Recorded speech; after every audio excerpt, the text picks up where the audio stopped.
शुभ सकाळ सगळ्यांना. पहाटेचे 5:30 वाजले आहेत. बाहेर खूप अंधार होता. दररोज 5:30ला उठणं सोपं नाही. तर आईसाठी हा थकवा हे ऑप्शनच नसतो, कारण दिवसाची सुरुवात ही ती स्वतःसाठी नाही तर तिच्या घरासाठी सुरू होतो. स्वतःसाठी वेळ नसला तरी सगळ्यांसाठी चहा बनतो. आई कधी स्वतःचा विचार करत नाही, ती आधी घराचा विचार करते. कारण आई जर स्ट्रॉंग असेल तरच तिचं घरही स्ट्रॉंग राहील. पण आज माझा फुल मॉर्निंग रुटीन तुम्हाला आज दाखवते. अलार्म वाजला की दिवसाची सुरुवात होते. खूप अवघड जातं एवढ्या लवकर उठायचं म्हटलं की, पण काय आहे, उठावं तर लागतंच. मग सगळ्यात आधी फ्रेश होते आणि मग किचनकडे वळते मी. आता मुलांसाठी टिफिन बनवते. तर आज काय बनवते, सिंपल असं आणि त्यांना आवडेल असं. त्यांना आलू भुजिया आणि चपाती देते मी. उन्हाळ्यामुळे स्कूल टाईम चेंज झालं पूर्ण. एक 7ला स्कूलला गेली का एक 7ला क्लासला जातो आणि मग तो 9 वाजता येतो आणि 10ला स्कूलला जातो. यामुळे सकाळची खूप म्हणजे खूपच घाई होऊन जाते. आपण किती जरी थकलो तरी आपण थांबत नसतो, कारण आपल्यासाठी आपलं काम आणि आपलं घर हे पहिलं असतं. छोट्या छोट्या कामातूनच मोठं सुख तयार होतं, जसं की आजचं काम आणि उद्याचा आनंद.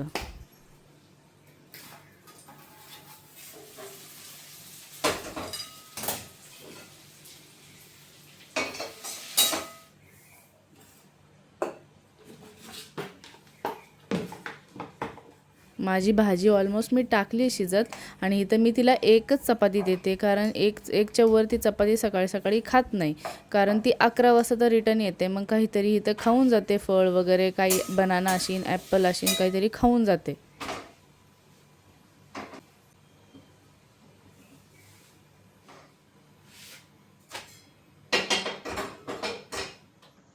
आणि इथं ऑलमोस्ट 6 वाजतच आलेले आहे आणि आता अजूनसुद्धा इथं बाहेर अंधार आहे खूप. आणि आता मला मुलांना उठवायचं होतं. मी इथं मुलांसाठी अंघोळीला ग्रीझर चालू केलं आणि इथं बेडरूममध्ये येऊन त्यांना उठवलं. त्यांना उठवणं म्हणजे खूप अवघड काम आहे. उठा उठा उठा पियुष पियुष खूप म्हणजे कष्टाचं काम आहे. कसं मसं उठवलं, ती गेली अंघोळीला. नंतर इथं माझी भाजी ऑलमोस्ट तयार झालीच होती. आणि सगळ्यांचं करत करत मी स्वतःला कधी विसरत नाही. आणि हे मी गरम पाणी पितेच म्हणजे पिते, आणि रोज मी पिल्याशिवाय माझी दिवसाची सुरुवातच होत नाही. मग मी मस्त बाहेर व्ह्यू बघत बघत पित होती. आणि हे घर साफ करणं म्हणजे फक्त काम नाही, ते घराला सुख देण्याचं काम आहे. आणि इथे ह्या महाराजांचा काय डोळा उघडतच नव्हता आणि कसं मस्त त्याला उठवून बाहेर घेऊन गेली. त्याची ब्लँकेट वगैरे काढलं.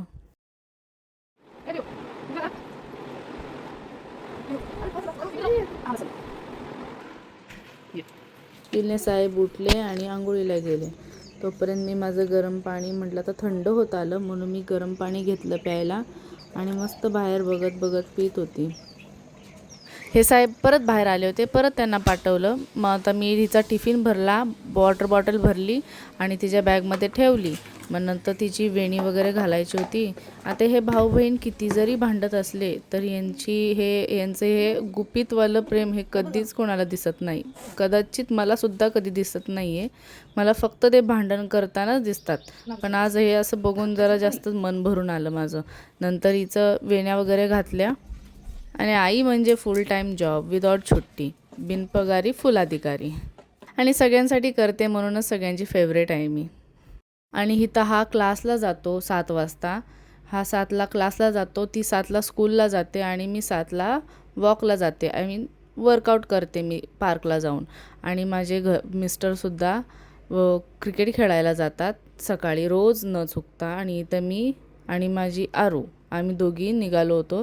ती तिच्या स्कूलसाठी चालली होती आणि मी पार्कसाठी चालली होती. बाय. आणि तो माझ्या मैत्रिणीचा मुलगा आहे, तो पण व्हॅनसाठी उभा राहिला आहे आणि अरुण दोघं तिथं उभे राहतात रोज.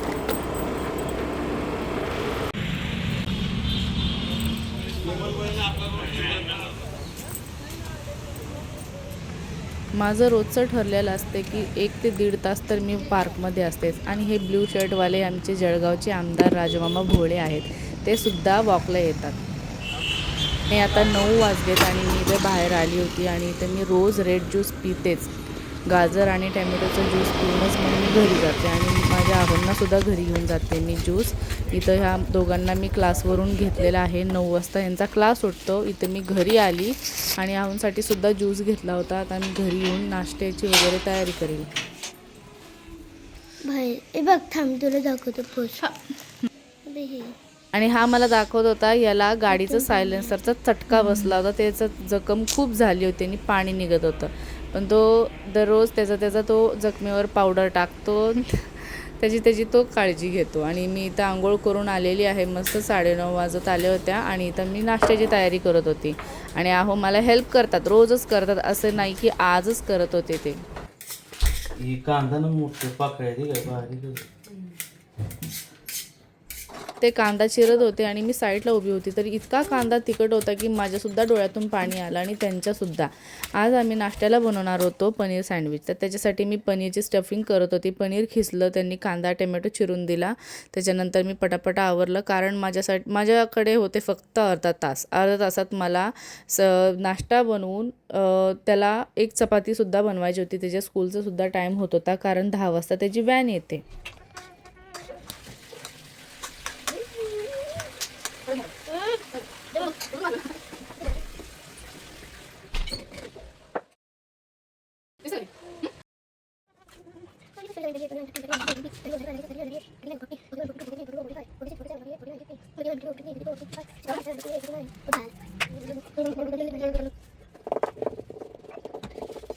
आणि एक गंमत अशी झाली की हे मी सँडविचचं टोस्टर म्हणा की काय ते मी डीमार्टमधून आणलं होतं आणि ते होतं की माझं ब्रेड मोठं होतं आणि ते छोटं पडलं आणि त्याच्यातून ते साईडने ते सँडविचचं ब्रेड्स निघले. त्याच्यात आम्ही हसत होतो खूप. त्याच्यानंतर मी नेक्स्ट जो सँडविच बनवला त्याला मी दाबलं नाही कारण अगोदर जो होता तो राऊंड शेपमध्ये झाला. आता नेक्स्ट होता तो मी डायरेक्ट तव्यात टाकून दिला. सगळ्यात भारी तर मला त्या टोस्टरपेक्षा तव्यावरचंच चांगलं वाटलं. आणि त्याच्यानंतर मी लगेच साईडला एक पोळी करून घेतली त्याच्यासाठी.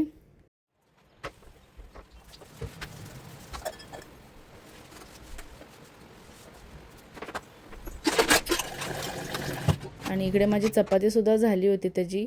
आणि मी इकडं दुपारची तयारी करत होती की आम्हाला आज काहीतरी डाळ तडका करायचा होता. आणि मग मी इकडे डाळ वगैरे पण शिजवत टाकत होती. आणि त्यांनी ते कांदा टोमॅटो एक्स्ट्रा चिरलेलं तर ते बी टाकून दिलं आणि शिट्ट्या काढून घेतल्या. आणि याचा इकडे नाश्ता चालू होता कारण त्याला आहे की असं पनीर वगैरे चांगल्या गोष्टी आवडत नाहीत. इथे बघा 10 वाजत आल्या होत्या आणि इथे आमचा नाश्ता चालू होता. आम्ही दोघांनी मस्त पनीर सँडविच खाल्लं. 10 वाजले आणि त्याचीसुद्धा व्हॅन आली होती आणि तो चालला होता. आणि इथे आमचा टाईम चालू होता. आता मुलं नाहीत म्हटल्यावर आमचा फ्री टाईम. चला तर मग भेटू आपण नेक्स्ट व्हिडिओमध्ये. आणि तुम्हाला माझा मॉर्निंग रुटीन कसा वाटला ते देखील सांगा. आणि व्हिडिओ आवडल्यास सबस्क्राईब करा, शेअर करा, लाईक करा आणि कमेंटमध्ये सुद्धा सांगा. आणि तुमचाही कसा मॉर्निंग रुटीन असतो ते पण सांगा. तर टेक केअर. बाय.